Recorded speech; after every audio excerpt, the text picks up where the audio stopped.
ಈ ಹವಾಮಾನ ರಕ್ಷಣೆಗಾಗಿ, ಕ್ಲೈಮೇಟ್ ರಕ್ಷಣೆಗಾಗಿ ಮತ್ತು ನಮ್ಮ ಮುಂದಿನ ಭವಿಷ್ಯಕ್ಕಾಗಿ ಅಂತ.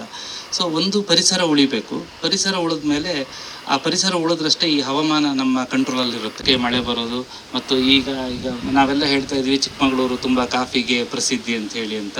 ಇದೇ ಥರ ಹವಾಮಾನ ಮುಂದುವರೆದ್ರೆ ಮುಂದೊಂದು ದಿನ ಚಿಕ್ಕಮಗಳೂರಲ್ಲಿ ಯಾವ ಕಾಫಿ ತೋಟ ಉಳಿಯೋಕ್ಕೆ ಸಾಧ್ಯ ಇಲ್ಲ. ಗಿಡ ಉಳಿಬೋದು ಬಿಟ್ಟರೆ ಕಾಫಿ ಬೀಜ ಬೆಳೆಯೋಕ್ಕೆ ಸಾಧ್ಯ ಇಲ್ಲ ಅನ್ನೋದು. ಸೊ ಈ ರೀತಿ ಹವಾಮಾನವನ್ನು ನಾವು ಎಷ್ಟು ಕಂಟ್ರೋಲಲ್ಲಿ ಇಡ್ತೀವೋ ಅಥವಾ ಎಷ್ಟು ಗ್ಲೋಬಲ್ ವಾರ್ಮಿಂಗ್ನ ಕಂಟ್ರೋಲಲ್ಲಿ ಇಡ್ತೀವೋ ಅಷ್ಟು ನಮ್ಮ ಜನಜೀವನ ಅಥವಾ ನಮ್ಮ ಜೀವನ ಸುರಕ್ಷಿತವಾಗಿರುತ್ತೆ ಅನ್ನೋದು ಇದರ ಧ್ಯೇಯವಾಕ್ಯ. ಈ ಪರಿಸರ ಇದೆಯಲ್ಲ, ಈ ಭೂಮಿ ಹಿಂದಿನ ತಲೆಮಾರುಗಳಿಂದ ಬಂದಿದೆ. ಹಾಗೆಯೇ ಇದನ್ನು ಮುಂದಕ್ಕೆ ಉಳಿಸೋದು ಕೂಡ ನಮ್ಮೆಲ್ಲರ ಜವಾಬ್ದಾರಿ. ನಾವೆಲ್ಲರೂ ಈ ಭೂಮಿ ಮೇಲೆ ಹುಟ್ಟಿದ್ದೀವಿ. ಸುಮಾರು 100 ವರ್ಷ ಚಿಲ್ಲರೆಗಳ ಕಾಲ ನಾವು ಬದುಕಿ ನಾವು ಈ ಭೂಮಿನ ಬೇರೆಯವರಿಗೆ ಬಿಟ್ಕೊಟ್ಟು ಹೋಗಬೇಕು. ಸೊ ಹೇಗೆ ಅಂದರೆ ನಾವು ಬರೀ ಡಿವಿಡೆಂಟ್ನ ಮಾತ್ರ ಉಪಯೋಗಿಸ್ಬೇಕು, ಅಸಲನ್ನಲ್ಲ.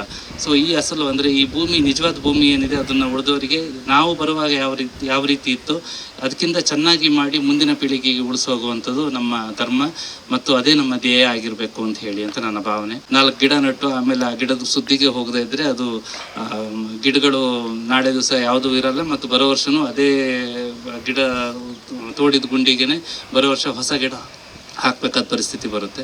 ಹಾಗಾಗಿ ಮಾಡೋದನ್ನು ಮನಸ್ಸು ಕೊಟ್ಟು ಮಾಡಬೇಕು ಮತ್ತು ಪರಿಸರಕ್ಕೆ ನಮ್ಮಿಂದ ಏನು ಕೊಡುಗೆ ಕೊಡ್ತು ಅಂತ ಹೇಳಿ ಅಂತ ನಾವು ಮುಂದೊಂದು ದಿನ ಹಿಂತಿರುಗಿ ನೋಡಿದಾಗ ನಾವು ನೆಟ್ಟಿರೋ ಗಿಡಗಳು ಮತ್ತು ನಾವು ಮಾಡಿರೋ ಪರಿಸರಕ್ಕೆ ತೋರಿರೋ ಕಾಳಜಿ ನಮಗೆ ನೆನಪಿಗೆ ಬರಬೇಕು.